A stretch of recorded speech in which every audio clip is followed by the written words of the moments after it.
Welcome to Creating 5D Radio. Creating 5D is why we're here at creating5d.org, where we're building community through loving creation. We have an amazing collection of high vibrational beings gathering to play and enjoy, building lives full of rich experiences that we truly desire to share. We create projects such as community-authored books, this radio show, experiments in consciousness, events and gatherings, movies, blogs, whatever strikes a chord of joy, light, and love within the collective. By spending more of our time involved in doing what we love with people we love, we become love embodied. Soon we will have a grand opening project that will create the conditions for all who desire more love and creation in their life to join in and be the love they are. Watch for an announcement soon to join us. Tonight on Creating 5D Radio, we're excited to have our second guest, Nora Herold. Nora has been channeling, lecturing, and doing healing work for over 20 years. This weekend in Ojai, she is co-creating a workshop titled Implementation of 5D Technology with the Pleiadian Collective. She channels a multitude of high-frequency beings, including Yeshua, the 9th and 12th Dimension Pleiadian Collectives, the Lyrans, the Faeries, the Angelics, and Enara. Our host tonight is Lance White, best known as the host of A Fireside Chat with the Zany Mystic, airing on BBS Radio. Please feel free to write any questions in the box on the webcast, and we'll get to as many as possible during the next 2 hours. So now, let's welcome Nora and Lance to the show. Well, hello, this is Lance, and hi, Nora, how are you? Hi, Lance. Hi, everybody. I'm wonderful, and you? I thought so. Before we bring in the collectives and start running down the fast track, I found something really interesting that you said in your recent interview with Marianne and CJ, which referred to a moment when your consciousness ripped apart, and that was when the awareness of Atlantis and Lemuria poured in. Would you like to share a little bit more about that moment and what kinds of insights you gained in that? Sure. It was a profound and life-altering experience. I was 29 years old at the time. It was back in 1996. And I had gone through a particularly challenging period of time in my life, and I was very depressed and feeling isolated and cut off and very lonely, which I think often precedes a spiritual awakening. I often find that we run our programs and our stories in this very dramatic kind of fashion here on Earth. And I'm a former actress. And I have a hard time even using the word former because I don't believe that there's anything that we are and then suddenly we're not any longer. So I was used to high drama. Yeah, me too. And I was hanging out with a friend one evening, and she and I were doing tarot readings for each other. I'd been working with the tarot already for years. I'd been meditating. I'd been searching for something. I used to go to this metaphysical bookstore in Chicago, which is where I'm from originally, as Nora, and I would look at all of the books there on tarot and Wicca and witchcraft, and I would leave kind of feeling frustrated and empty because I was searching for something and I wasn't consciously aware of what it was. And she talked to me that night about a friend of hers named Wendy Kennedy, who had started channeling her guides. And when Amy said to me that Wendy was a channel and she was channeling her spirit guides, I knew in that moment that that's what I had been looking for. And that night I made contact for the first time with my spirit guide, Mirando. It was a very easy and effortless experience for me to establish that contact once I consciously understood what it was I was looking for. And I think that's really key for all of us in our conscious awareness. There needs to be a level of consciousness. We can't just have these experiences that are unexplainable and then go about our lives not able to explain them to ourselves. On some level, we need to be able to put them into a context now and take what used to be perceived as metaphysical, paranormal, out of the ordinary, take those things and make them incredibly ordinary now for ourselves. And that's one of my intents in my work, is to make this as ordinary as possible. While understanding and valuing the extraordinary nature of the experiences, and I do. So after making contact with Mirando and experiencing his incredible transmission of unconditional love, that moment is that kind of ripping open of my consciousness that I talked about on Cosmic Current on the Helene Lipson show. And as that happened for me, and as I began to hang out more with Amy and Wendy, and we began to channel together, I began very quickly to access my memories of a lifetime I experienced on Atlantis and Lemuria. It's the same lifetime. And part of the reason I accessed those memories is because Amy and Wendy were there with me in that incarnation. So the three of us were hanging out together, channeling together as much as we possibly could, at the same time accessing these alternate versions of reality where we were different. We had different relationships with each other in that lifetime. I was Wendy's mother and Amy's aunt, and it was incredibly wonderful and powerful and also incredibly overwhelming. I was trying to go about my day-to-day life as a waitress, failed actress, because that was my perception at the time, that I pretty much failed at what it was I thought I was here to do. And then experiencing all this intense energy and downloads, and I had all these, just really out of the ordinary things happening. I began to see ET ships, and I remember one night being really angry because a table was just sitting there and they wouldn't leave, and the man picked up his beer glass and it shattered in his hand. At the moment, I was sending this intense, please get out of my restaurant energy to him. And that was quite a learning experience about, what not to do with energy. Right. Wow. So, yes, that lasted for about a year and a half, that experience. And then I was directed to begin doing this work as my work here on the planet. I began to really understand at that point that's what I'd come here to do, or at least that's one of the things I had come here to do. I believe my main purpose for being here is to integrate my fifth dimensional identity, as is true for everyone on the planet. Yes, absolutely. Now, one of the things that we were talking about just before the show started had to do with jumping to a new timeline and the shifts that are currently happening. And at any time that you feel that you want to bring someone through that, or one of the collectives through that wishes to speak about any of this, I think everybody is really, interested in what the shift entails and, learning as much as possible about this transition from 3D through 4D and into 5D and beyond. And one of the things that came up for me is that there are many here who come in from higher dimensions that are beyond the fifth dimension. So everybody probably has a different destination, if I'm not mistaken. Some of us will have the similar destination. So maybe we could talk about what's going on at this time to get the ball rolling. Greetings, Lance. Greetings, everyone listening. This is the Pleiadian Collective. We were happy to feel you welcome us in, as Nora was already syncing up with our energies in that moment.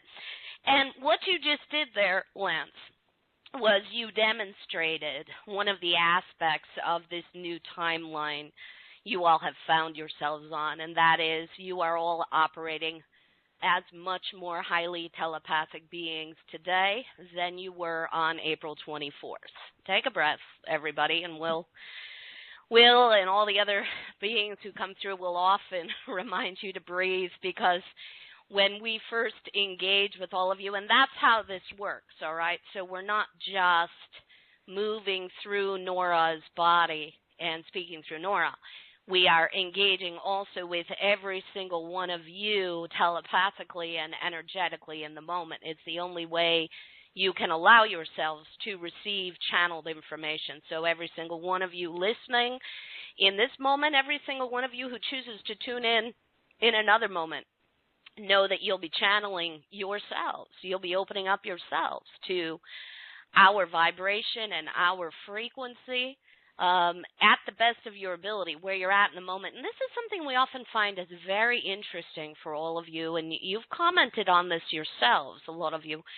You'll listen to channeled information, and then you'll go back at a later point, and you'll listen to the same piece again, or you'll read something that's channeled, and suddenly you'll hear a completely different message or a new version of the information that was given. And that's because as your consciousness evolves and shifts and opens up, as you integrate more fully that fifth dimensional identity, you are able to access more information. So that's the big change here that we see for all of you on that collective timeline jump that happened on April 25th in alignment with the lunar eclipse. Wonderful. And we're coming up on another event tomorrow, I believe. We have another eclipse occurring. Yes, that's correct. There's a solar eclipse. Yes. It will reach its maximum eclipse point around 5:30 p.m. Pacific time tomorrow, May 9th. So for all of you all over your planet, you can figure out when that's going to happen for you. Not all of you will see it. This is one of those. This is an annular eclipse, or it's often referred to as a ring of fire eclipse, because the moon passes in between in a way that it completely covers the sun except for the outer circumference of the sun, because, of course, the sun is larger than the moon itself, and it looks like there is a ring of fire around the moon. Is it any accident that the ring of fire greatly resembles an Ouroboros? No, there's no coincidence. There's never, of course. Right, of course. That's right. And, those images that you're given in physical reality in this way are meant to trigger your unconscious understanding of things and bring those things into your conscious awareness. As Nora was talking about earlier, there is the importance of allowing your conscious mind to open up and understand. But one of the tricky pieces that you all experience while shifting is, more often than not, initially, you've got to simply run the energy through your heart center. So when Nora spoke about connecting with her guide for the first time, she wasn't given any kind of process or pathway to do it. She had no mental understanding of how to do it. What she knew in that moment was that she needed the connection. And she knew enough to open her heart in that moment and allow for the connection. Once that had occurred, Then her conscious mind shifted enough, meaning she dropped some of the filters she'd been carrying in her third dimensional mind, which allowed her then to have a better conscious awareness of what it is she had just experienced. And this is how a lot of you operate. You have to give yourselves conscious permission to experience something without consciously understanding what it is, because the third dimensional mind was not created to allow you all this level of understanding. The third dimensional mind was created to limit your awareness and your experience. You have a bunch of filters put in place that keeps you in a third dimensional vibration. But then as you begin to process more energy through your heart center and have these greater experiences and awarenesses, those filters begin to dissolve and fade away, and you begin to activate what we would call your fifth dimensional mind. So these are just our terms. We want to be clear about that as well. There are many versions out there, many stories and timelines about what it is that's happening on Earth and across the universe. And more often than not, the feeling of the experience lines up, but the words don't always line up. And that's because there are as many versions of reality as there are beings to interpret reality. Okay. We can't give you the be-all and end-all information because there is no such thing as far as we're concerned. Okay. Well, that all resonates. And one thing about the moon before we go on into other topics is that there's been a great deal of discussion about the idea that the Pleiadians were actually using the moon many millennia ago to seed various galaxies with new life, and that there were DNA banks in the moon, and that during one of the galactic wars, I don't know which one, maybe we can get a little clarity on some of this information, it was raided by the reptilians, and it was moved to its present location as more or less a control and observation device. Yes, we would say that happened during the Orion Wars. Pleiadians here again. And we like to always identify ourselves when we come back in because there will be other beings who are present. So that was during the Orion Wars. You know, that was near the beginning, actually, of the Orion Wars, and that was when the initial experiment on Earth was shifted and altered. So again, we're giving one timeline, one version of events here. There may be others who are giving other timelines, and those will be accurate for those who feel a resonance with that information. And the other thing is, as you all shift not just your current moment, but you shift your past, you shift your future as well, because all is happening concurrently. So what we tell you is your history today may be altered tomorrow because of the collective consciousness's experience in the moment. What Absolutely. we try to do, you know, what we really work on doing with all of you is culling the information that is most helpful to you, most of benefit to you in this moment. And we'll be the first ones to say that there are times that we do not share certain pieces because from our perspective, humanity is not ready for that certain piece of information.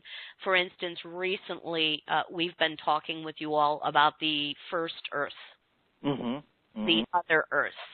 Now, that's a piece of information that we, at least from our perspective, didn't feel was appropriate to share with you until this year, until you had passed through that December 21st of 2012 gateway.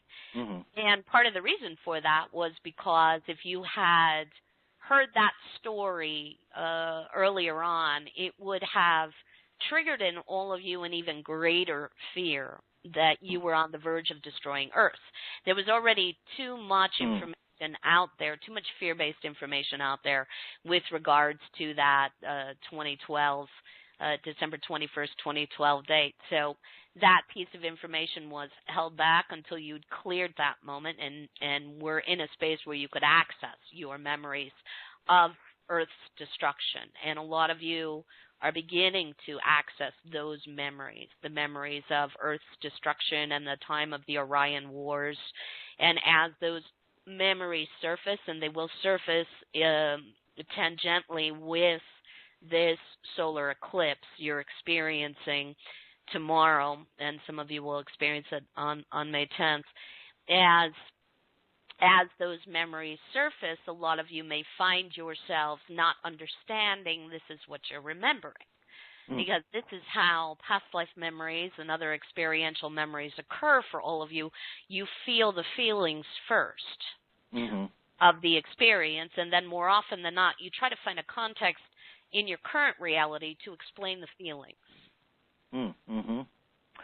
Can you share with us which galactic civilizations were participating in the Orion Wars, and give us an approximate idea of the creation of the first Earth? I've seen it in my mind's eye, and how that relates to the asteroid belt, which is currently around this present Earth that we're residing on now.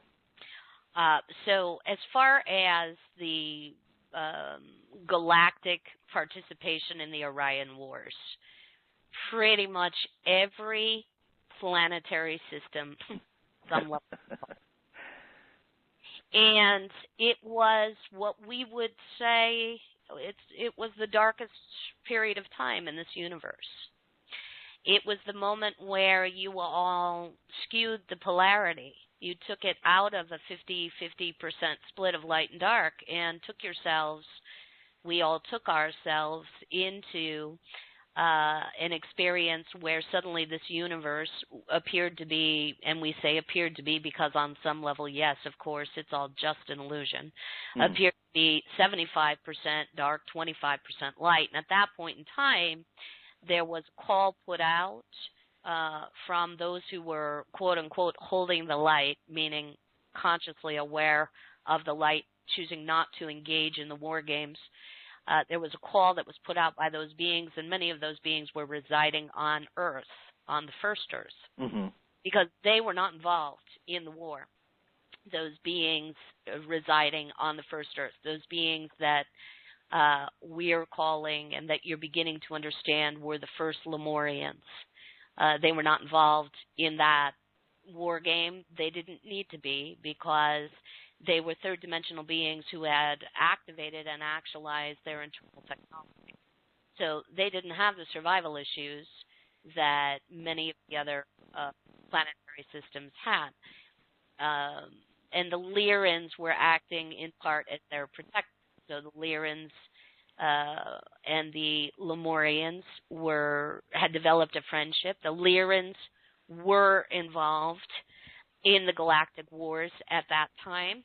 The Lyrans were a species who had developed their external technology through weapons and ships, but the Lyrans greatly valued the Lemurians. So it's planet Earth civilization, Lemuria. And again, these are our words. And we'll say as well, this information is newer to Nora just in this year, so you will hear her as she becomes more consciously aware of the information, share more and more throughout the year as her mind can grasp more of it. This is Nora. Yeah, I'll just jump out and share. Okay. You know, when I first remembered my experience on Lemuria, I remembered that Lemuria was here on Earth, and I remembered traveling from Lemuria to Atlantis in a ship, and my conscious awareness at that time was that was a boat. I've come to remember more recently that was a craft. Right. I couldn't even grasp that back there, you know, as I was newly awakened. It was too much for me to understand and to handle. And then in 2011, I began to access more of my memories of that period of time as the Lyrans began to work with me directly. The Lyrans came in 2010, began working through me and bringing their messages through. And I found their energy to be both wonderful and incredibly disruptive in my day-to-day life.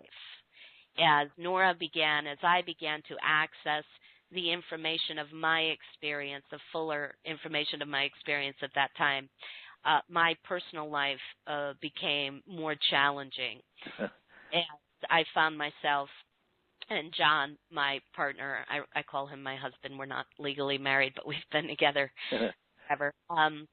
As John as well began to access his experiences from that lifetime, and the trauma the two of us still held, and the conflict that was still between us that was bleeding over from that lifetime into this one, it became a very first disruptive and then incredibly healing and transformative experience to work with the memories of that lifetime. And that's something that I just want to share, because as I channel in this way, to be able to be a clearer channel, I have to work through all my stuff.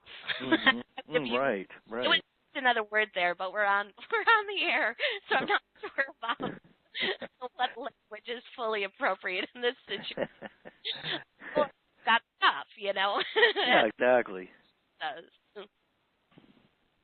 So that's a lot of what's happening now for all of us here, and it has been occurring to me recently that there is no real true human per se, that we're all mixes and blends and representing various galactic civilizations, and all of these various battles that have occurred throughout the ages are probably, as you point out, simultaneous. So it seems as if we are replaying this one more time before this shift occurs to resolve these issues before we carry these energies into a new creation.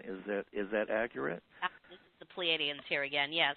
But we'll let you know the Lyrans, Lemurians are also braiding their energy in now to the transmission as Nora began to speak more about them. They've joined in as well. So this is sometimes how we'll work with you all. And for those of you who are listening, why not pay attention to how the transmission might feel a little different to you right now in your bodies as the Lyrans join us and we braid our energies together and speak in one voice. Just take a breath and experience and appreciate the energy. We'll step back to Pleiadians here and we'll let the Lyrans come through formally now and on their own, so to speak. Greetings. We are Lyrian. We are Lemurian. We are your ancestors, as are every other species in the universe. Yes, this is correct, Lance, in your assertion that all on Earth is a mishmash, so to speak, of genetic material from all over the universe, and this was the intent of the living library experience here on planet Earth that the Pleiadians spoke so eloquently about years ago through Barbara Marciniak. The creation of that living library, meaning genetic material incarnate here on one planet, genetic material from all over the universe. That was the original intent for Earth, to be that living library of information. And then as the galactic wars began and increased, suddenly it became clear that Earth could become something else, that Earth could become the staging ground for all of these conflicts and all of these battles. And yes, as each of you resolves your interpersonal conflicts, when we say interpersonal conflicts, those conflicts do not really exist with anyone outside of any of you. So the way it's been presented to you in the past is the example we've given is, let's say a Sirian and a Pleiadian are married, and as they resolve their conflicts with each other in their marriage, in their relationship, that information is transmitted out to the rest of the universe telepathically, and those greater conflicts are resolved, and on some level that's true, that's occurring. But the bigger piece that's happening is you are each resolving your internal conflicts, meaning the aspects of you that are Pleiadian and the aspects of you that are Sirian. We're just pointing out those two races. There are many others who may be in conflict with one another internally as you clear these conflicts within yourself. So you always just assume this is you judging yourself. This is you at war with yourself, and you all are at war with yourselves on some level. It's time for you all to really accept that, realize that, understand that, acknowledge that, so you can clear that war game that you've been playing out internally, transmit that information to the rest of the universe, which then allows for greater universal resolution, including those wars that are occurring millions and millions and millions of years ago from your perspective on the third dimensional linear timeline. So as was said earlier in this conversation, as you clear up these conflicts internally now with yourselves through the use of unconditional love, the energy of unconditional love, and the understanding of yourselves and everyone around you as an expression of love and light, as you come to that, then you change your history. Then it is no longer true that the first Earth was destroyed. Because as you transmit and clear the war games no longer exist, which alters then your current moment. Are there galactic civilizations that are currently embodied here that are operating in order to control the universe that we know, and for instance, the control that's often referred to as archontic or demigods or archons? This seems to be a very long, hundreds of thousands of year process of dumbing down the human population. The Atlanteans seem to get a big dose of that, being tricked into taking human bodies that started to war with each other. Can you add some clarity to what's going on with those who are running interference for the awakening and our ascension into a reality that doesn't include wars and accumulation of gold and killing each other and all of the violence and the destruction of life forms that we all find so abhorrent? This is the Pleiadians here again, Lance. Greetings. Okay. Everyone will field this question. First, we want to remind you all that there are no victims from our perspective. Every single one of you is a creator being, creating every single moment you experience. So if you are currently being mind controlled, it is because on some level you have agreed to that condition. Now, that doesn't mean consciously you're saying, somebody please control my mind, all right? We want to be clear about this piece. It means you agreed to it, your higher self agreed to the situation for a deeper level of understanding. This is often how you explain karma to yourself. This is our understanding of karma. Karma is about understanding. It's about expansion, and expansion through experience and awareness. Now, the other truth that's occurring in this reality is it's still a reality of light and dark. It's still a polarized game that you're playing out here, although you have now taken the energy of this universe. And we'd like to speak about the universe of the energy as opposed to just the universe, the energy of Earth and the game that's being played on Earth. Because from our perspective, it's all the same. So those demigods and archons and beings that want to control, they're not just engaging with Earth, they're all over the place. Mm-hmm. But from our perspective, from where we view you all now, you have shifted the proportions of light and dark here on the planet now and the universe from that 25-75 split, 25 light, 75% dark, to 60% light, 40% darkness. It's hard for you all to see that because you are exposed still so often to messages that are darker. Mm-hmm. Because what you see played out in front of you through the media often seems to be the darker message. But if you look at your day-to-day realities, for most of you on the planet, you are vibrating in a higher space and you're living in a lighter reality. Now, the other thing we'll say about the game that's been playing out here is in this life, we'll talk with you specifically, Lance. In this incarnation, this is who you are. You're conscious, you're awakened, and you're pretending to be a light worker. And we like to say pretending because, remember, on some level, this is all pretend. Mm-hmm. But certainly in other incarnations, you've played for the dark team. That's the beautiful gift of this reality, and especially planet Earth. It has been the planet where you all have been able to come here and be anything you want at any time. So it isn't that you're trapped in this game. A lot of you feel trapped in the game. You're not. You're not trapped in the game, because in between incarnations, you exist in a much higher dimensional state. And you mentioned much earlier on in the conversation that not all are simply fifth dimensional beings, that there are many higher beings here on the planet at this time.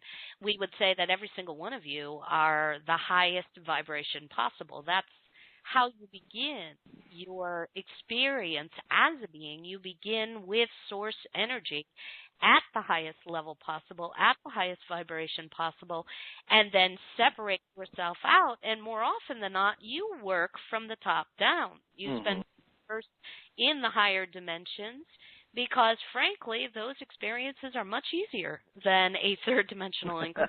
No kidding. It's the opposite of playing a video game. So in your video games, as you go up to the higher levels, the game gets much more difficult. All right, in this universe, as you move down, the game gets much more difficult. Yes, I can verify that. And isn't it true, as you just said, that before we come in from the highest dimensions, we have to align with the galactic perspective, we have to align with the universal, the galactic core, the solar system, the Earth, and so on. We do spend time aligning and tuning to these various vibrations before we can incarnate onto the planet. Absolutely, or you'd never be able to make your way across Earth. Now, one of the things that we see is happening right now is that there are a lot of maybe what you might call first-timers to Earth. It's not that they're new souls, all right? We want you to ditch that idea, all of you, right now. From our perspective, there's no such thing as a new soul or an old soul, and all that is a game that you all often play with yourselves to both make you feel better and then worse about your life. I'll ask you to clear that program. But because what is happening on Earth is so incredibly exciting right now, and because so much energy is needed on the planet in the form of human life, you have many more beings incarnating as humanoid on Earth than you have ever had before. Now, more often than not, these beings have visited Earth in the past, but they've come to Earth in animal form or in plant form.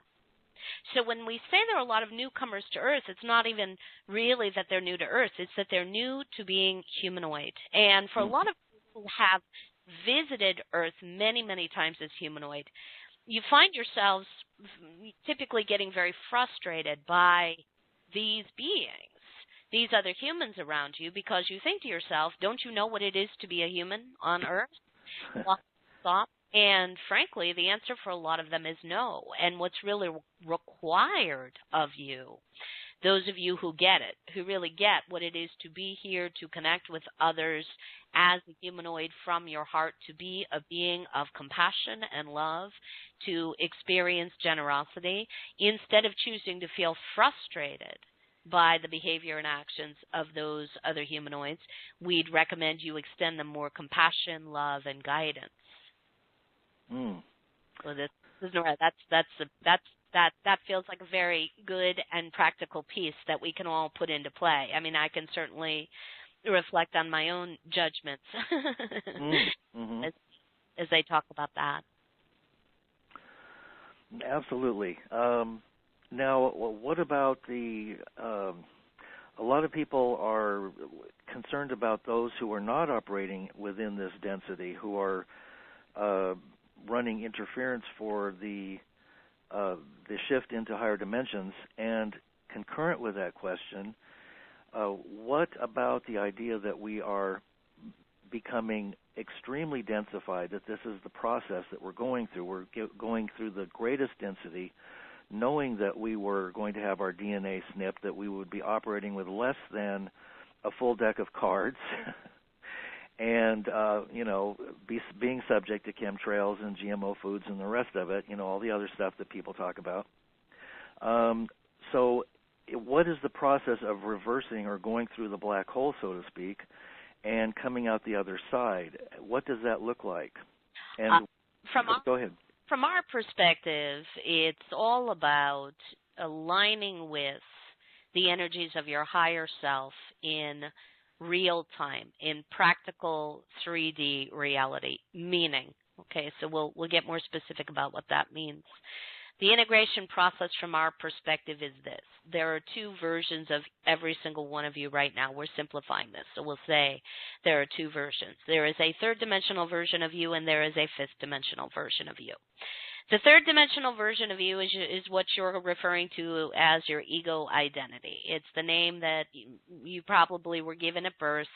The third-dimensional version of you relates to a particular genetic line here on the planet as your family members and your ancestry, and the third-dimensional version of you believes that you are separate from source, that you are an earthling, that you are here, cut off, isolated from the rest of the universe, all right? Mm-hmm. Then there is the fifth-dimensional version of you, and that's the version a lot of you have been referring to or calling your higher self. Mm. You've referred to that as your higher self. And for much of this lifetime experience, you have placed the energy of your higher self literally, physically above you.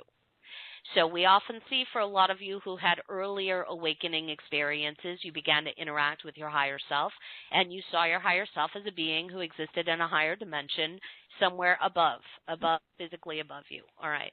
Mm-hmm. On the winter solstice of 2007, you received a transmission of universal love and light energy from your main sun there, Helios, and from your central sun in our system, Alcyon, as well as many other supportive celestial bodies. And as that transmission came in, that allowed for the integration process to accelerate, meaning your higher selves were able then at that point in time to begin, the only way we can say this is physically occupying your bodies. That's the way you can understand it. Mm-hmm.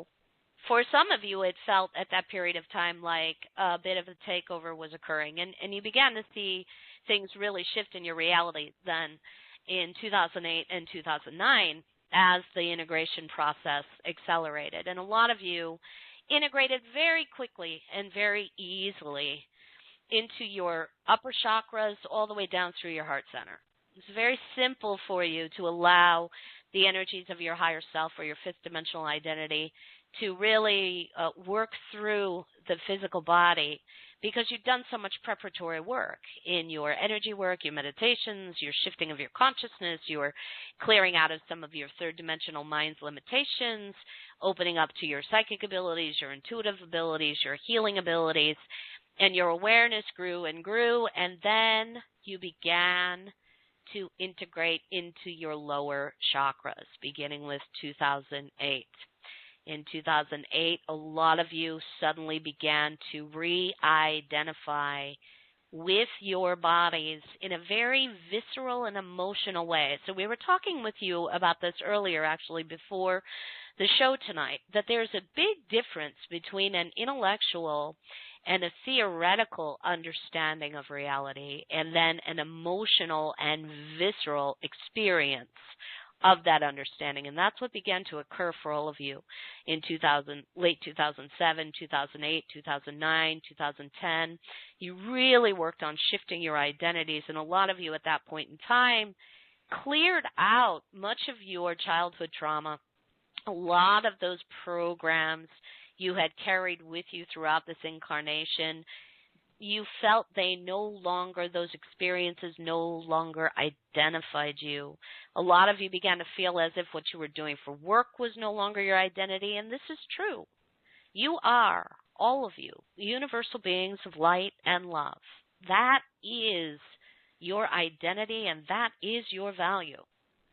What you do for work, how you spend your time, those are simply experiences you're having and choices you're making. So now a lot of you then began to integrate into your first and second chakras as well, the energies of your higher selves, your fifth dimensional identities. What's occurring now, Lance, is the fifth dimensional identity is being given access to the third dimensional experience in a way that was not possible for it. All right, so the difference between, the big difference between a third dimensional reality and a fifth dimensional reality is this. In the third dimension, you have a very emotional experience, and you use your emotions to fuel law of attraction. You use your emotional body to attract to you your realities. You do not use your thoughts to create your realities.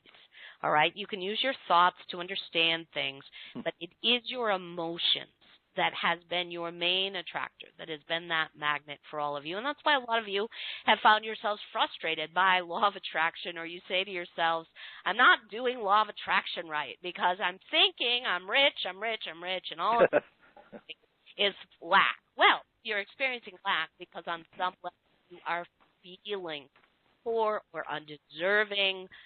You're running traumas from other lifetimes that keeps you in that space, and that's the reality you've been attracting. So that's third dimensional reality, but what that emotion gives you is compassion. Compassion and connection with other beings, understanding of another being's experience in a way you can't have in any other dimension. It's why the third dimensional experience is so rich for all of you. It's why you wanted in, because you wanted the emotional experience. And many of you come back again and again and again and again and again to have that experience. And then many of you often will read books or stories or watch television or watch movies that take you on another emotional ride because you can't get enough in your day-to-day. In the fifth dimension, you use frequency states, vibration, to create. You experience emotion in the fifth dimension, but it is a much more diluted experience. In the third dimension, you have the greatest range in the polarity. In the fifth dimension, you don't have that range, and you don't use your emotional body to attract. You use your energetic body to create. And because in the fifth dimension you can create and delete at will, the stakes aren't as high as they are in the third dimension. So it's one of the reasons why this universe went into such a warlike destructive zone. A lot of those wars began in the fifth and sixth dimensions. And you could blow each other up and then re-manifest yourselves again and again and again at will. And it was endless because there was never a finite end to the game. Mm-hmm. So the collective agreement was, let's be as dense as we can. Let's take on the densest experience possible to really get it in an emotional way, what it is we've been doing in this universe, so we can take ourselves through the fifth dimensional identity through a level of understanding and then alter what's going on in the fifth and sixth dimensions. This is that black hole experience you're talking about, Lance. This is, you are literally, we are all turning this universe around from the inside out. Mm-hmm. Makes sense. Makes sense. I've been through a black hole at one point, and in fact, I was just talking to a friend of mine this morning who was dreaming about various realities that he was able to access on kind of like a television screen, and there was a black hole that was giving access to these various realities. And it feels kind of like being stretched out to infinity through, from the head to the feet, and then stretched out the other way vertically, and then I went unconscious, and when I came back, I was in whatever dimension that it occurred, and that was about when 9/11 occurred. So there's nothing really to be afraid of, and I think that's one of the things that is so valuable about these conversations and dialogues, is that we remind ourselves that we have nothing to fear, that we are truly okay, that we are eternal and infinite beings of light, and that we are creating these experiences at every level of existence. And these dimensions and frequencies that we talk about are really just like thought forms that allow us to understand a little bit better something that doesn't have signposts. Absolutely. And, we'll answer something you put out there earlier as well, that piece you were talking about the beings running interference, the reptilians, or maybe even some of the other ET races that you all are familiar with. We'll remind you that you are all connected. You are all one. We are all one. We are all linked telepathically.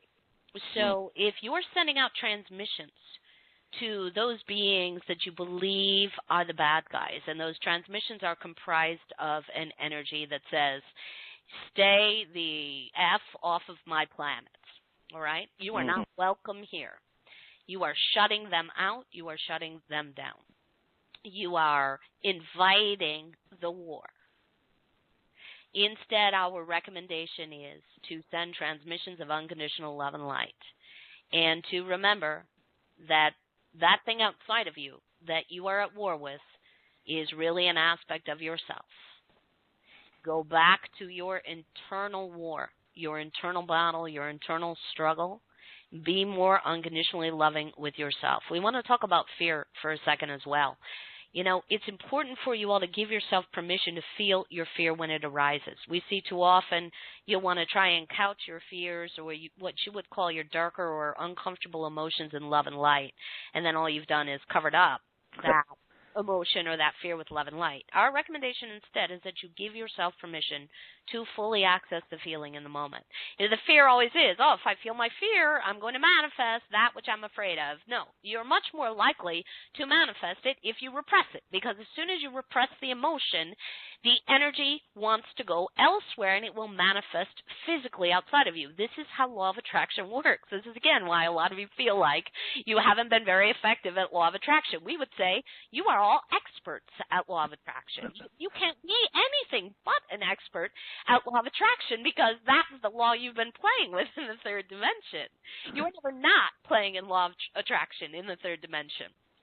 So as you get clearer on what you're feeling, and you love yourself in your moments of sadness, rage, fear, anxiety, anger, darkness, etc., you then are able to clear those seed moments of trauma that created the feeling state in the first place, wherever that moment exists, in whatever incarnation that moment existed.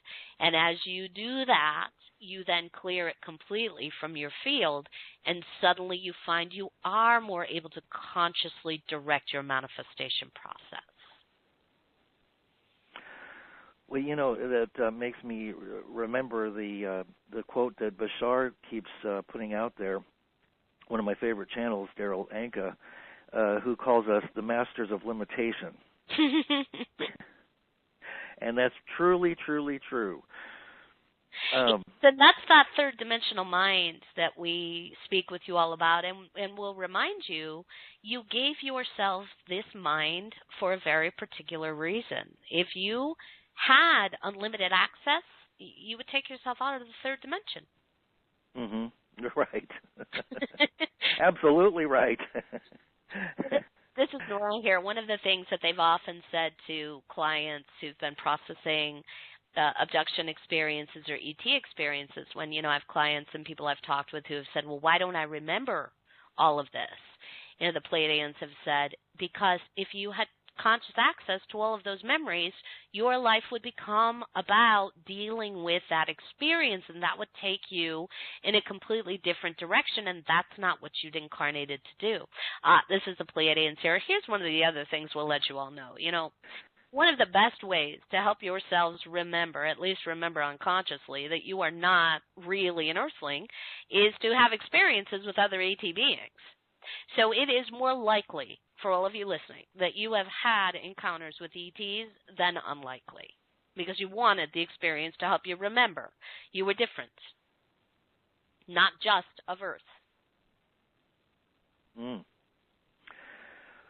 it would certainly be wonderful if the majority of belief systems on the planet would be disrupted and shattered a bit so that we can open our minds more to what really is. This is the Pleiadians again. We would say the majority of belief systems have already gone through that disruption. You all are waiting for some pivotal moment where those you have knighted as the powers that be get on the airwaves and explain to you all that ETs are real. And we've said this before. Disclosure happened a long time ago on your planet. You've been disclosing this to yourselves for a very long time. Know what you know. Know what it is you know, and let that be your truth, and do not sway from what you know to be your truth unless suddenly you know something else. Then let that be your truth. And this is how we want you all to operate with truth. We want you to constantly check within yourself and feel what resonates with you in the moment. Do not hold on to a belief because you believed it to be true yesterday. Check with yourself and see if you still believe it today. Mm-hmm. In other words, our internal truth is the one that guides us. That is the only thing that is the true star north that we can trust.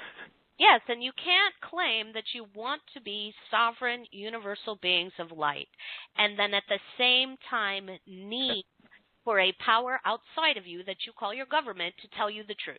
They can't exist in the same reality. Right, that's right.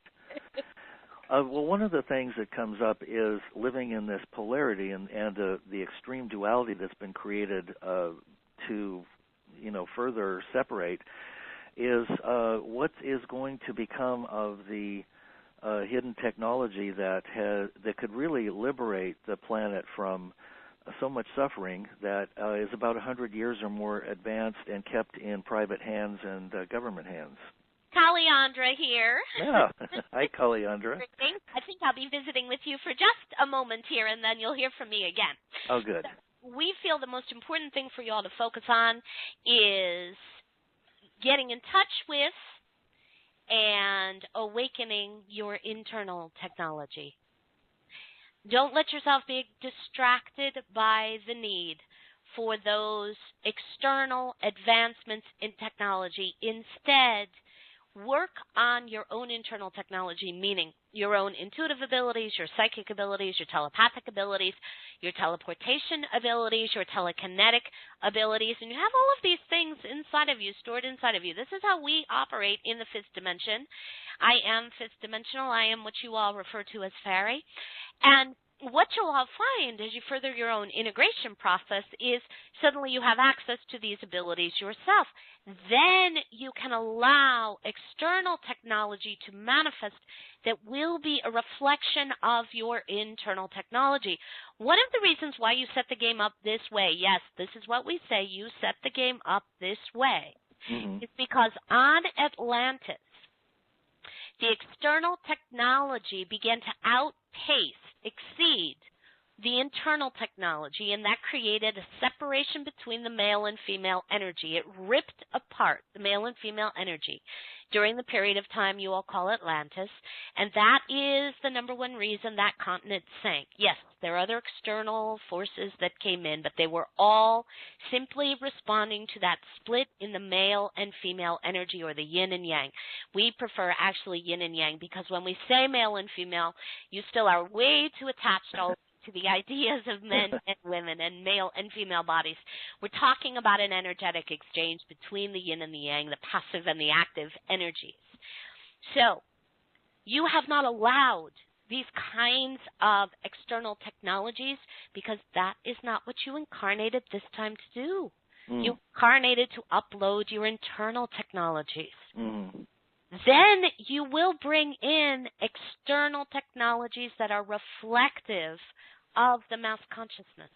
And these shifts can occur very quickly now because you're no longer operating on the same linear timeline that you were operating in the third dimension. You're not in the third dimension any longer. And if most of you have noticed now, it takes you so much less time to shift your energy than it used to just a couple of years ago. Now you can shift your energy in a matter of seconds. It used to take you sometimes hours of meditating, or it would take you weeks or months or years even of processing trauma. You know, our internal technologies are so much more powerful anyway, and they don't rely on any kind of constructs or, you know, gadgets or things that have to be built. And it feels that we're moving into the telepathic, that the unconscious is rising into the consciousness, and our collective telepathy is beginning to connect, just as animals and the animal spirits and all of the plant spirits can communicate.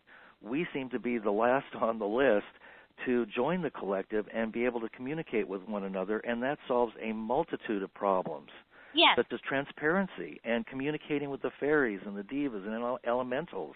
Yes. So, yeah, I love that. That's a wonderful, it's a wonderful answer, and it makes a lot of sense. Yes, and if you had had access to free energy earlier on, you wouldn't have bothered to seek out your own internal technology and your connections because you wouldn't have needed to. Now, during these shifts, the shift that's in process or coming, is because as I feel it, it has not really happened yet. In my time, in this timeline in which this body exists, it seems that we've been driving out the fairies and the elementals from the cities because of the density and our disconnect from the spirit worlds. Do you see that? Do you see us reuniting, or are we all going to go up the ladder and find ourselves, you know, being the fairies and the elementals and so on? Well, that's exactly right, what you said there at the end. But we have not been driven out of your cities and your spaces because we're not third-dimensional beings. We exist in a higher frequency state, and we can make reality look any way we like. So for those of you who are living in heavily populated, urbanized areas, please invite us into your spaces. This is Nora. You know, the first time I really engaged with the fairy, I was living in Chicago in an apartment building, and I invited the fairies into my home space. And I spent the next 2 weeks processing the energy of the fairies and everything that they brought with them into my space, which was wonderful and also a little disruptive. Well, as a gay male in this lifetime, I used to go to fairy gatherings, and so we had a lot of fun, you know, just laughing and communing with nature and just enjoying the hilarity of everything. So. Is there a connection somehow that, you know, now that I brought it up, it seems that there's so much belief systems that are geared against the divine feminine and against people who are gay or transgendered. Can you speak a little bit about that? This is the Pleiadians here. We'll come in around this. You know, it's not really about the divine feminine or gay or transgendered. It's much deeper than that. It's about all of you accessing your creator energy through your first and second chakras. So you were reprogrammed to believe that sex was about propagation of your species. You were reprogrammed to believe that. It's not what it's about. The orgasm moment is about full-on connection with source energy and the ability to actualize as a creator being. We'll say this to you as well. None of you are heterosexual. None of you are homosexual. That is not your true identity. You are all universal beings of light and love who connect up with other universal beings of light and love. And at times, you wish to run your energy through another being that you feel that connection with and that love for, and you choose to do so sexually. This is Nora. This is sometimes, you know, a hard piece for people to really grasp, because I think that we've all been very attached to our sexual identities. I mean, I know we've been very attached to our sexual identities here on the planet. And I see it as something that's radically shifting for a lot of people who have already awakened, but incredibly already shifted for those younger generations that are coming in. It's so common for younger people to have sexual relationships with either gender and feel no need to define their sexual orientation. And that's because they are operating from that truer nature that we all experience.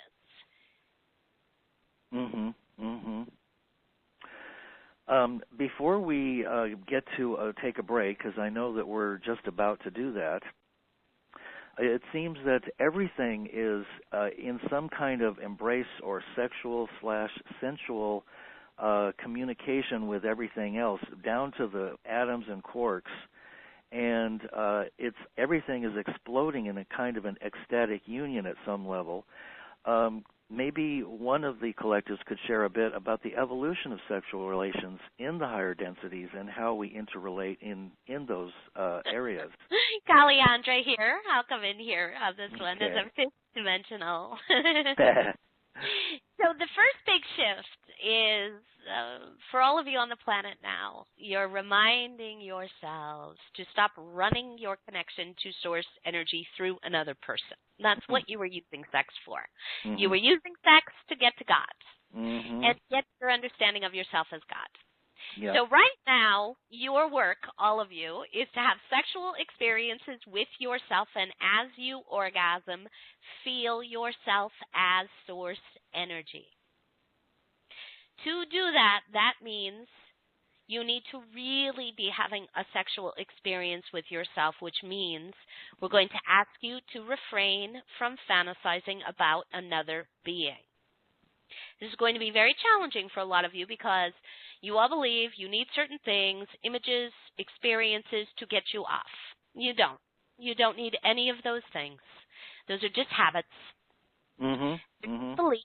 They're just programs. Now, we'll say this as well. If you are not successful and you find that you have to default to using fantasy, using an idea, using an image, using a storyline to get yourself off, do not judge yourself. This is a big shift that you are taking yourselves through energetically. This shifting of your sexual identities and your sexual energy. And one of the things we're seeing for a lot of you there on Earth is that a lot of you are refraining from sexual relationships right now because you're wanting to do this work within yourself, even those of you who are partnered, those of you who are in relationships. You're finding yourself really needing to work with your own energy, your own sexual identity here, and the reorientation of your sexual identity, so you are doing that work with yourself. Ultimately, you will all get to the point where you will choose to connect up with another who's carrying this understanding as well, that the orgasm moment is about the understanding of the self as source energy, which allows you to link up with yourself as a creator being, and then you can use the energy of the orgasm for manifestation, for instantaneous healing, for all kinds of purposes. And you can play with this a bit yourselves right now, but again, if you're using fantasy to get yourself off, that's not going to be as effective as if you're just experiencing yourself, the energy, your body, the sensations, the connection to source, the connection to your higher self, the understanding of yourself as your higher self, and then using that energy for healing, for manifestation. And we do recommend that you try this. If you have a headache, if you have an ache or a pain in your physical body, that you use this kind of self-orgasmic experience to clear the trauma, to clear the energy that's blocked or stuck. So that's still a physically actualized experience, a third dimensional experience of sexual energy and creator energy. In the fifth dimension, we engage with each other more in the alignment of vibration. And that's truly what you do there anyway, and that's what you were talking about earlier, Lance, as you were talking about all of creation being this wonderful sexual dance. It's vibration aligning with another vibration, choosing to co-create in the moment, then a third version of a vibratory experience. So I, in the fifth dimension, can have an energetic sexual experience, orgasmic experience, well, I can have that anytime I like, but I can choose to have it with another being where we don't need to interact with each other physically because we're not formed in physicality, although we can hold physical form. But sometimes I like to put on a body and have sex that way as well. I'm in total alignment with everything you just said. It's absolutely perfect.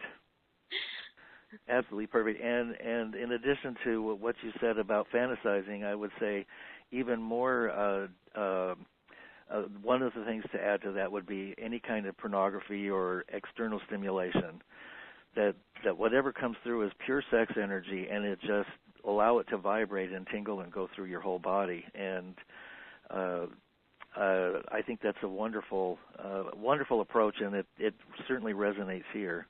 This is the Pleiadians here. Yes, we would agree with that, Lance. But we also want to say to you, to those of you who are engaging in pornography or other kinds of sexual activities that you might perceive to be different outside of the box or that have been judged as perverse, you need to move very gently and lovingly with yourselves. Because many of you, we'll say all of you, are holding shame sexually with yourself. You're holding what you would call sexual shame, but it's really just shame. It's the feeling of shame, and you're directing that towards your sexual choices, whether those choices have been in this lifetime or other lifetime experiences. So as you would move through any healing process, we want you to move through from a real place of unconditional love and releasing of judgment. Absolutely. It seems that the religions, apparently, that we've created have done a wonderful job of adding to our shame and guilt, and so that when it gets stuffed into the shadow and the unconscious aspects comes out in anger and rage and rape and pedophilia and the rest of it. So it's the distortion of that shame energy and trauma. Yeah. We want to be clear about that. You know, any violent act, any act of aggression, you look underneath that action and you are always going to find trauma. More often than not, a traumatized child in this lifetime, meaning the perpetrator, look back at them as a child, see their trauma. But if it's not there in their childhood, it's certainly there in another experience, another incarnation. So you can begin to operate more unconditionally, lovingly with those who are the traumatizers as well, as you begin to understand them as traumatized beings themselves. Not able to have cleared their trauma, not able to even sometimes have recognized their trauma. Right. Well, if there's any of the collectives that would like to add something more to this, Nora, would you like to take a short break so that we can refresh ourselves and the listeners? Sounds wonderful. Let's take a quick 5 minutes here. Okay, great. Thank you.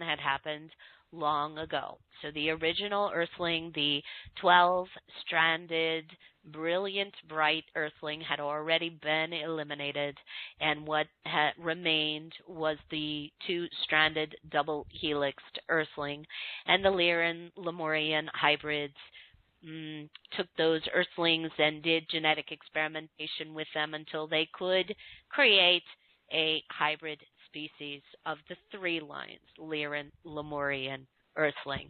Take a breath, everyone. Process this information and to feel your personal connections. So some of you listening were Earthlings at the time.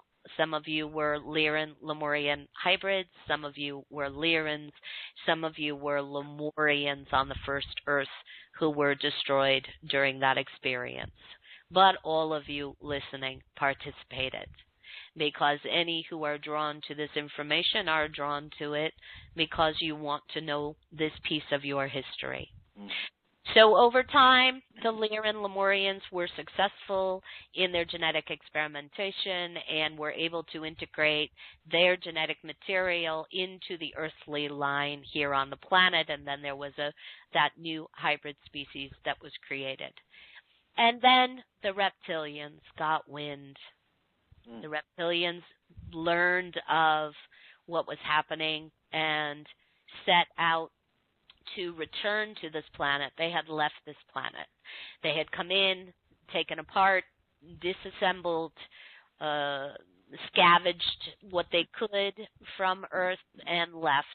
They had a few outposts here on Earth at the time, but from their perspective, they were viewing Earth almost as a dead planet at that point. The reptilians were no longer interested in Earth. They thought that they had pretty much eliminated life on Earth. That had been their intent, not just to dumb down the humans, but to eliminate all life. But the Earthling was stronger than they understood. So as the reptilians got wind of the experiment, they knew something was occurring on Earth. They didn't know exactly what, and they didn't know exactly where, but they knew they needed to get there to take care of it. The Lyrans came back, those who had dropped the Lyran Lemurian hybrids off, and expressed the information to those beings, and a plan was put in place to relocate many of the hybrid species, both the Lyran Lemurian hybrids, but also now the Lyran Lemurian earthly hybrids, relocate them to Atlantis in hiding, in secret, so the genetic lines could continue and the information could be passed on, and that was successfully done, that relocation. And then Lemuria, the civilization, was wiped from this planet by the Lyrans using weapons. That was done to erase any evidence of their existence, to confound and confuse the reptilians, and it worked. But it left a gaping hole on this planet, physically, mentally, emotionally, energetically, for all of you. The Lyrans then left Earth. The Lyrans, over time, engaged in many other battles, and for the most part, most of the Lyran species was destroyed. And that was due in part to the amount of shame they were holding because of their actions, their behavior here on Earth. Even though they believed they were acting for the highest good of all concerned, the universe, Earth, the genetic experiment here, they still destroyed many beings in the destruction of Lemuria. The beings who were left split off into two factions of those Lyrans. One group evolved into those fifth-dimensional Faeries, and the other group evolved into those beings that you refer to as the Greys. The Lyrans, Lemurian earthly hybrids who were left on the planet, went to Atlantis, were taken to Atlantis, and began to work with the Atlanteans in helping them to develop their internal technology as a way to help them catch up to what they were already doing externally. And we covered this, or this was covered earlier in this conversation, that that didn't go so well. And there were many other things that occurred on Atlantis. So we just want to know if you have any questions for us at this point about any of that information, that timeline, that history. We've tried to encapsulate it as best as we can. It's a big story, and we've left out many pieces to give kind of the most direct timeline we can. I think I'm fine with this so far. I want you to continue on so that we can move through the mists of time and understand how these various races continue to develop, which brings us closer to our timeline. Yes, so as we said then, many Many of the hybrids went to Atlantis. Not all of the hybrids went to Atlantis. Some died during the destruction of Lemuria. And as those beings then interacted with the Atlanteans, they were perceived very much the way we, the Lyran Lemurian hybrids, were perceived in the Lyrans when we first landed on Earth. They were perceived again as God and goddess-like beings, because they had access to abilities and an awareness that most of the Atlanteans did not. We would say most of the Atlanteans did not. Some of the Atlanteans were beginning to develop their own consciousness on their own, in part due to what was happening on Lemuria. You see, Lemuria started first. Lemuria was in existence here on the planet first. Atlantis came along sometime afterwards. So we're talking about a story here that went on for hundreds of years. But energy is shared. You are all telepathic. And there were beings on Atlantis who opened up their consciousness and awakened enough to be able to access information from the Lemurians without understanding that that's what they were doing. And this is how you all operate now, today, of course. One of you awakens and shifts your consciousness, you impact the collective simply with your awareness and how you choose to contribute your light and your energy to this reality. So the Lyran Lemurians worked with the Atlanteans, and then ultimately that split happened on Atlantis, and Atlantis fell. As Atlantis was falling, it took a number of days or weeks even for Atlantis to fall. Many left the continent and traveled the globe. Now, as we look from the bird's eye perspective, of course, all is perfect, because as the Atlantean beings traveled the globe, as they physically left and went to other places, they took with them all of this knowledge, this awareness, this understanding, and seeded what you know to be those ancient civilizations. So you had more of the male or external technology and scientific understanding of reality traveled to Egypt and Babylonia and Asia, that section of the planet. And then you had more of those beings who were in alignment with what you would call the female energy, or the yin energy, traveled to Ireland, Scotland, Wales, and England, and you can see the druids growing up out of that belief system and that energy that was seeded there. But what was running through all of it was the Lyran Lemurian genetic information, the awareness of the ET consciousness, and the connection to both the extraterrestrial identity and the fairy identity. Meanwhile, you had the Lyran beings themselves, most dying off, those who were left separating out as the earthlings separated out. So as above, so below. You are all connected in this universe. We are all connected. So those who ran what you would call more of the male or yang energy became the grays. Those who ran more of what you would call the yin or the female energy became those fifth-dimensional Faeries. But they are all one and the same. And what's happening now as your awareness grows is the grays, many of the grays, or the Zeta. And in fact, we have a message to all of you from the Greys. They no longer wish to be referred to as the Greys. Okay. At this point, there will be another name you assign to that species as they continue to develop even more, because many of the Zeta now have plugged back in their emotional centers, their emotional bodies, in part due to the many experiences they have had with all of you Earthlings over the last few generations in what you're calling your abduction experiences. And we want to be clear with all of you that none of those experiences were actually abductions. None of you were taken against your will. On some level you agreed to the experience, as on some level you agreed to everything else.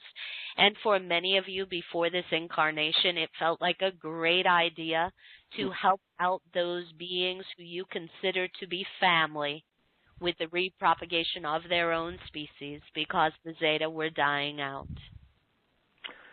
Was that due in part to some kind of continual cloning to remove the emotional body? Correct. The emotional body was shut down, which meant they were no longer able to access themselves as creator beings, as source energy in the basest way possible, meaning they were no longer able to physically procreate with each other. So they cloned as a way to increase their race, and you can only copy something so many times before so their species began to break down. The humanoid, the earthly humanoid, because it carries, you all carry the Lyrans, Lemurian genetic material, because we share the same ancestors as the Zetas, became their solution. I've heard that there's an enormous hybrid population that's been created on the ships and on Earth as well. There are probably numerous hybrids from the Zetas. I've seen a few myself. Is there any guesstimate as to the numbers or the percentages? There are millions of hybrids. Yeah. Truthfully, of course, yeah. You all hybrids. Yeah, right, of course. But many of those beings who are incarnating more recently, that are being diagnosed as autistic or on that spectrum, have a predominance of Zeta Reticula genetic material, and that's why they're having the frequency incompatibility with current collective humanity. And as you all increase your frequency and your awareness, as you stop lying, because that's the thing that these beings cannot tolerate, is the lying. They cannot, it's very discordant to them to hear one thing and know the truth to be another. Yes. Do not have the ability to lie in this fashion. So it's one of the reasons why these beings are having a challenging time. This is one explanation for that experience of autism, or what you're calling autism. And of course, there are many beings who are housed elsewhere, and those beings could not currently function at all on Earth. They could not exist here because they have more genetic material that is Zeta than Earthling and humanoid. There are variations on the hybridization program. You know, it's not as simple as you've got beings who have a human mother and a Zeta father. It's not like that. It's more that the genetic material was all put into a pool together, and different proportions were used with different beings. And this is how the hybridization project began on this planet back on Lemuria. And there were many failures in the beginning there as well. There were many beings who did not survive. It was at times quite disastrous, as this at times has been quite disastrous as well. And there are many of you who have participated in the experience here of helping the Zetas, and even though your higher self agreed to be of assistance and to be of help, your conscious mind certainly doesn't hold that awareness, and you do experience trauma from what has gone on while on the ships. And that trauma is real. The feelings of trauma are real. An abused child experiences trauma from those experiences, even though on some level they agreed to the experience before incarnating or during the incarnation.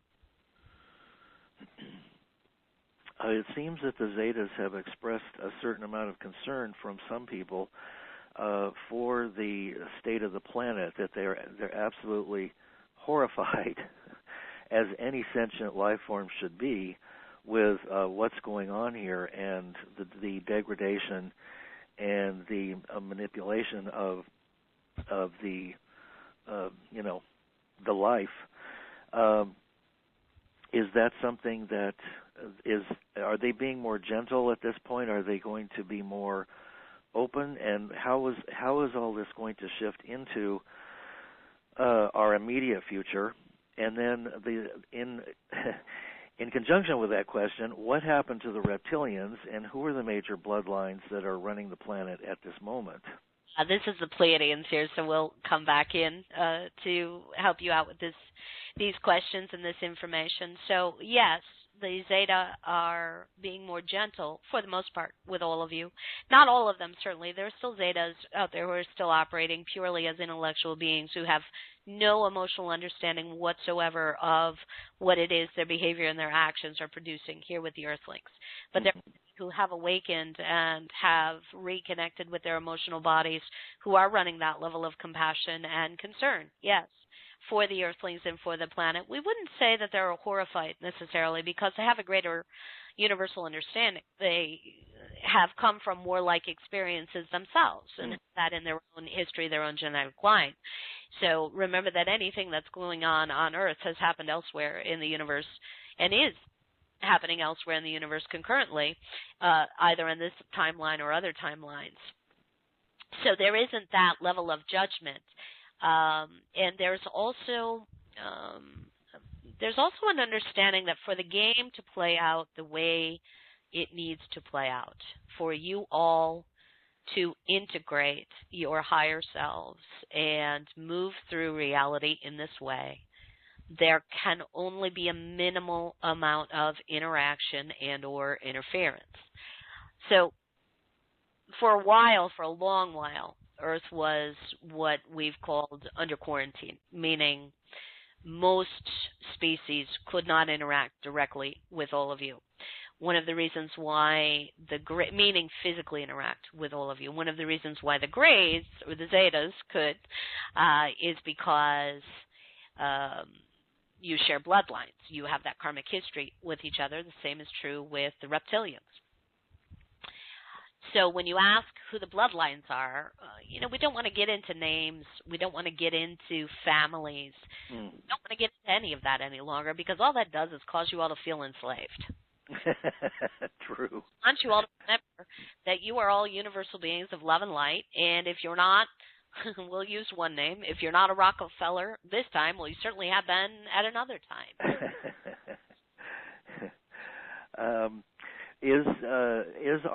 We all agree that our 12-strand DNA has been, shall we say, snipped to a 2-strand, and then it's been further manipulated since that. So we're probably barely operating on a half a strand. But is there anything to the idea that we are being restored, that our DNA is going to be restored as we come into the full consciousness of who we are? And as opposed to perceiving it as snipped, we'd like you to just perceive it as being unplugged. Okay.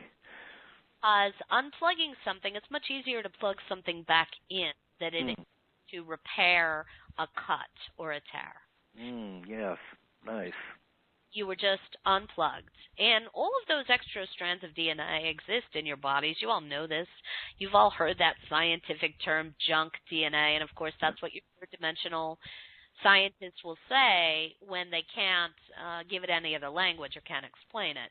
When they can't run their scientific method there, they'll just blow it off, so to speak, in this way. And that's because they're afraid to go beyond their own programming, although you certainly have many now in the scientific fields who are awakening very quickly and opening up. And this is one of the things that we see as essential in your development here. It's not about honoring the internal technology or what you're calling the divine feminine over the external technology or the divine masculine. It's not about that at all. It's about the two co-creating together, working in harmony, working in tandem with each other. This is what did not happen on Atlantis. On Atlantis, there was an incredibly competitive energy that developed between the yin and the yang energy, between those who fully believed internal technology and the expression of the internal technology was the right way, and those who were fully believing that the experience of the external technology was the right way. And the reason they believed that was because they believed that not all of humanity would be able to access their own internal technology. And this is something we want you all to look at. Because a lot of you run the belief systems that you are light workers, you are awakened, you are special, you are capable of something the rest of humanity is not. And as long as you hold that belief, you will continue to help to create that as your truth. We want you all to remember that all of you are light workers. There's not a single one of you that is not a universal being of love and light. This is our only standard truth. This is our one truth that we hold. Everything in this universe is comprised of love. Everything. Everyone. We don't care what costume they are wearing in the moment. They are love. So as you begin to engage with each other in this way, as you begin to see those who you perceive to be your biggest, baddest villains there on the planet or off planet, those other beings that you've named your biggest, baddest villains, as you begin to really see them as love incarnate and begin to interact with them as beings of love, this is how you really accelerate your shift. As far as the strands of DNA being plugged back in, so to speak, we don't want you really to concern yourselves with that or worry about that too much, because it's more of a mental game when you go there with yourselves and you start to run competitive energy with yourselves. Mm-hmm. Say, oh, have I plugged back in my third strand of DNA? Right. Right, exactly. You want to experience yourselves as the highest version of yourself as you possibly can be in each and every moment. As we shift, will the necessity for everything consuming everything else, and bacteria and viruses, and having to eat food and the rest of that, it seems that has to somehow be resolved into a higher reality. That will all shift as well, of course. One of the big changes that's occurring for you, all right, and we want to be clear with something. You have already shifted. You energetically are already aligning with the fifth dimensional experience. Your physical understanding and interpretation of reality has not yet caught up to your energetic perspective and understanding. But you are very quickly physically catching up. And one of the physical changes that's occurring is that you are shifting from carbon-based light form to silicon-based light forms, crystalline light. Mm-hmm. Yes. Alejandra here. We don't have to eat in the fifth dimension, to answer your question. We don't need food to survive. We survive on energy, light, frequency, love, and can restore ourselves in a single second. We don't need to sleep, although sometimes we like to sleep, and sometimes we like to eat. Just like sometimes I put on a body and want to have sex in that way. But it's not a necessity, and this is the direction you're all heading. Now, for right now, while you still are holding physical form, our recommendation to all of you is get a lot of sunlight. Take in as much sunlight as you can, because you receive incredible nourishment from your sun, not just vitamin D, but energetic nourishment and support. And then take into your bodies things that are grown in the sunlight.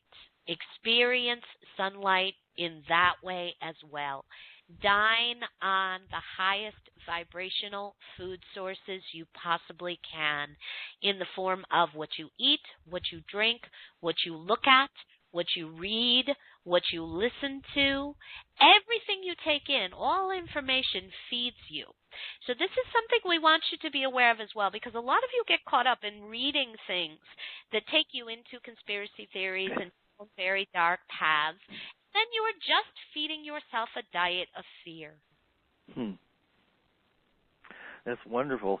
I'm guessing that would include sun gazing as well, which many have shown you can learn how to exist without food after a certain period of time of doing an amount of sun gazing each day. Alejandra here, that's the direction you're all headed, and we don't want you to put a clock on this. We don't want you to give yourselves a deadline. We want you to know you have all the time in the universe. Well, will I have enough time to make this shift before I drop this body? Pleiadians here, that's a question we often get asked, Len. Yeah. We want you to not care.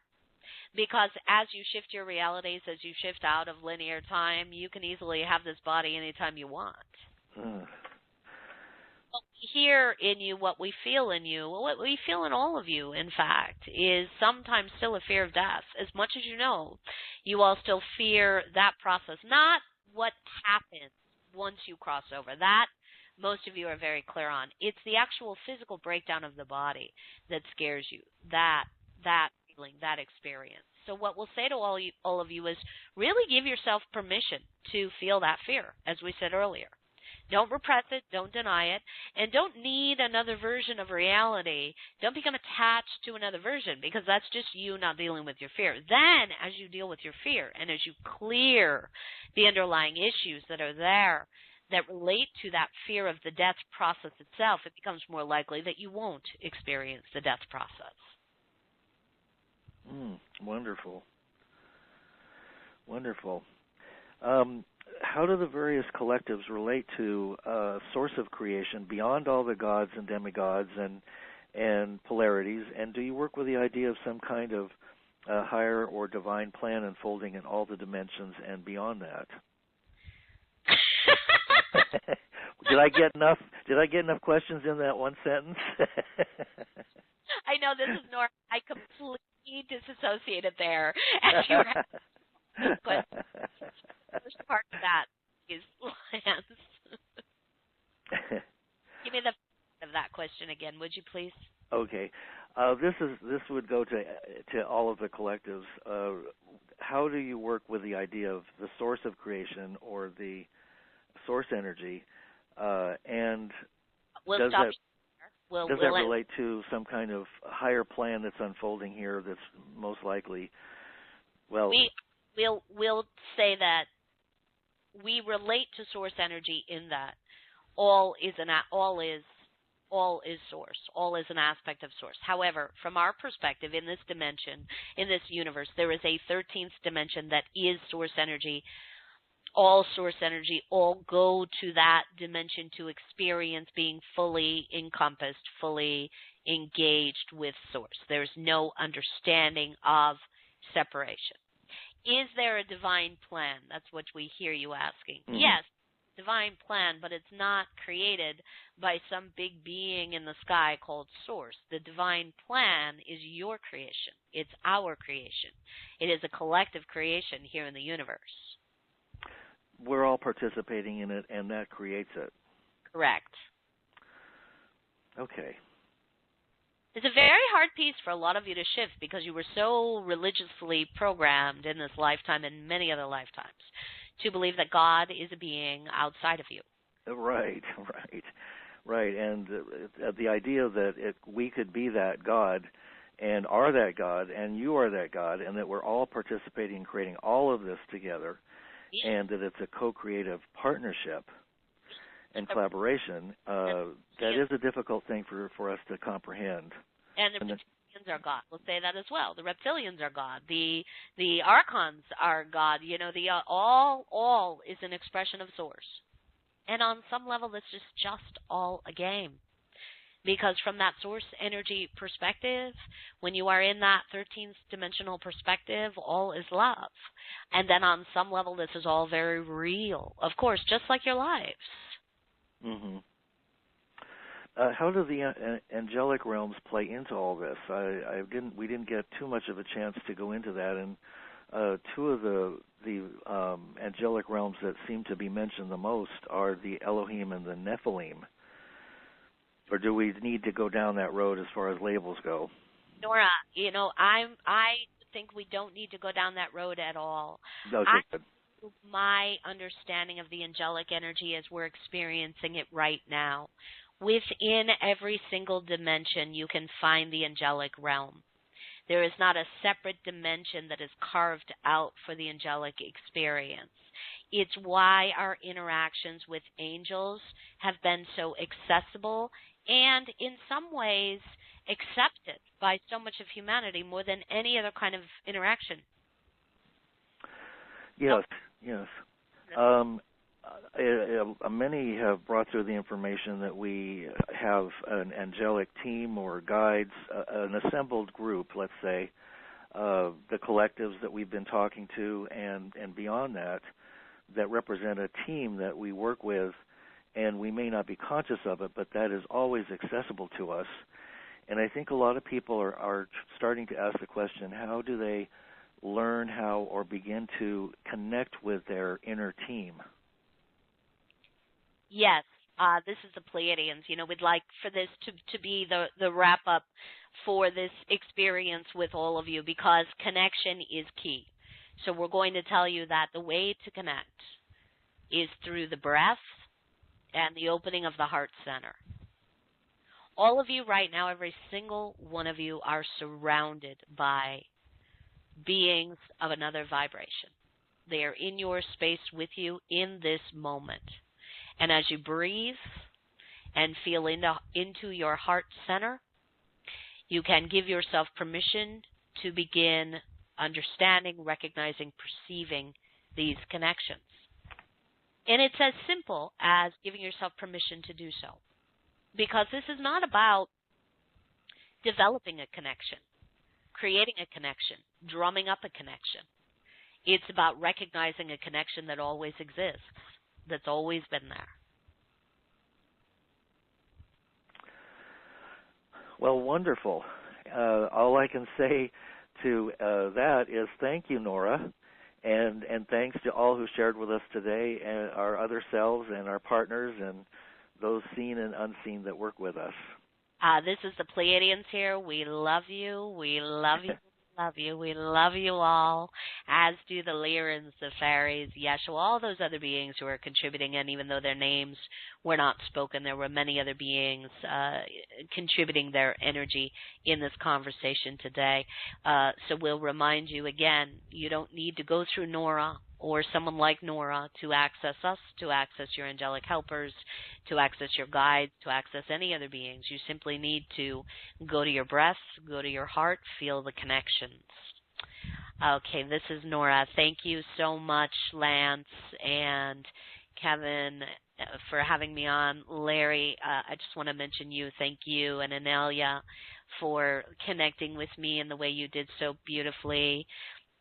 In Irvine last month. I really have enjoyed in March, the end of March, I really enjoyed my time here with all of you. Nora, you're going to be doing a wonderful event down in Ojai soon, yes? And yes. Do you have a website for those who may have tuned in a little bit late? My website is noraherold.com. The workshop is this Saturday and Sunday here in Ojai. It is implementation of 5D technologies, a weekend with the Pleiadians, facilitated by myself and Wendy Kennedy. 2 jam-packed days of channeled information and processes to help you all with telepathy and manifestation and healing and other forms of connections, accessing past life and other experience memories, and accessing connections with your guides. So there's still a few seats available. You can show up or you can register through my site. And then I'm also available, of course, for private sessions. And there's a ton of information on my website, a lot of free information, other interviews and lectures I've done. And then there's also some paid content of some of my more recent lectures. Well, that definitely sounds like something not to miss. If whoever can get to that one, that sounds like a wonderful event. Thank you, Lance. Yeah, I'm really looking forward to it. It's our 3rd annual event here in Ojai, our 3rd annual weekend event. Wendy and I have known each other in this lifetime for 17 years, and we've been working together professionally since 2009, and it's been really wonderful. Wow. Well, you have my deepest thanks, and your energy and all of the wonderful collectives that you brought forth are so much appreciated. Thank you so much. Thank you, Lance. So much love to you, and thank you for holding such a beautiful space for us to connect. It's my pleasure. All right. Good night. Everyone.